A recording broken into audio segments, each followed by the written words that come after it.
Millennials are spending 3 times more of their income on housing than their grandparents, yet are often living in worse accommodation, says a study launched by former conservative minister David Willetts that warns of a housing catastrophe.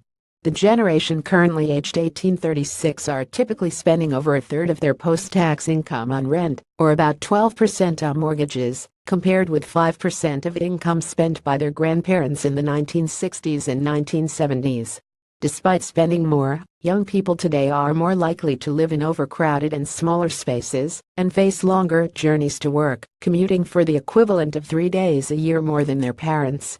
Graphic proportion of millennials' income spent on housing. The research by Willetts Intergenerational Commission at the Resolution Foundation think tank also reveals that today's 30-year-olds are only half as likely to own their own home as their baby boomer parents. They are 4 times as likely to rent privately than 2 generations ago, a sector which has the worst record for housing quality, the report claims. The report's authors argue that the housing crisis is a huge part of public anxiety about the country's direction, a factor in the result of the EU referendum last year and in the general election in June.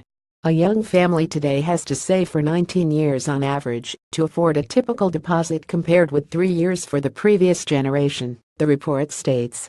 This is the biggest problem facing the younger generation, said Willetts. It depresses their living standards and quality of life. It is very important for the Tory party to open up the route to home ownership again. A lot of 20-somethings also have horror stories of bad landlords, and we need to help them as well. By highlighting intergenerational inequality, Willetts hopes to break down public opposition to mass house building, not least from parents who despair at the difficulty their children face in finding good housing.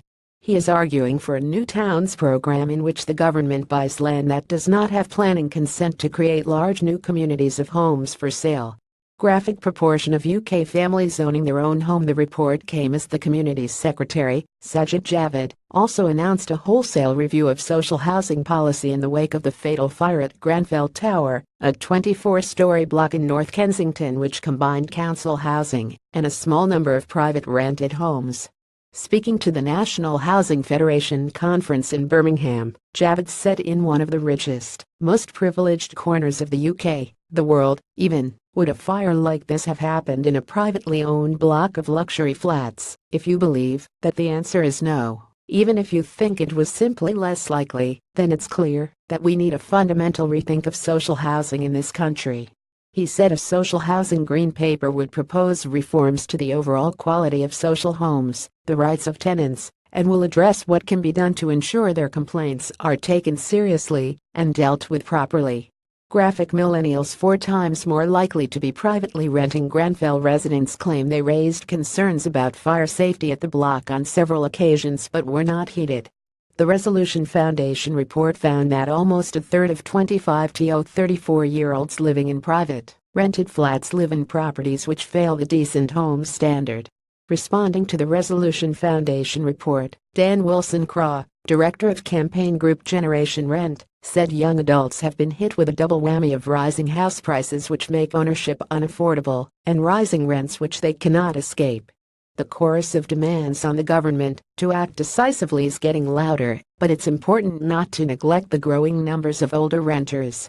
Because getting a mortgage becomes harder beyond the age of 40, many face a lifetime of renting.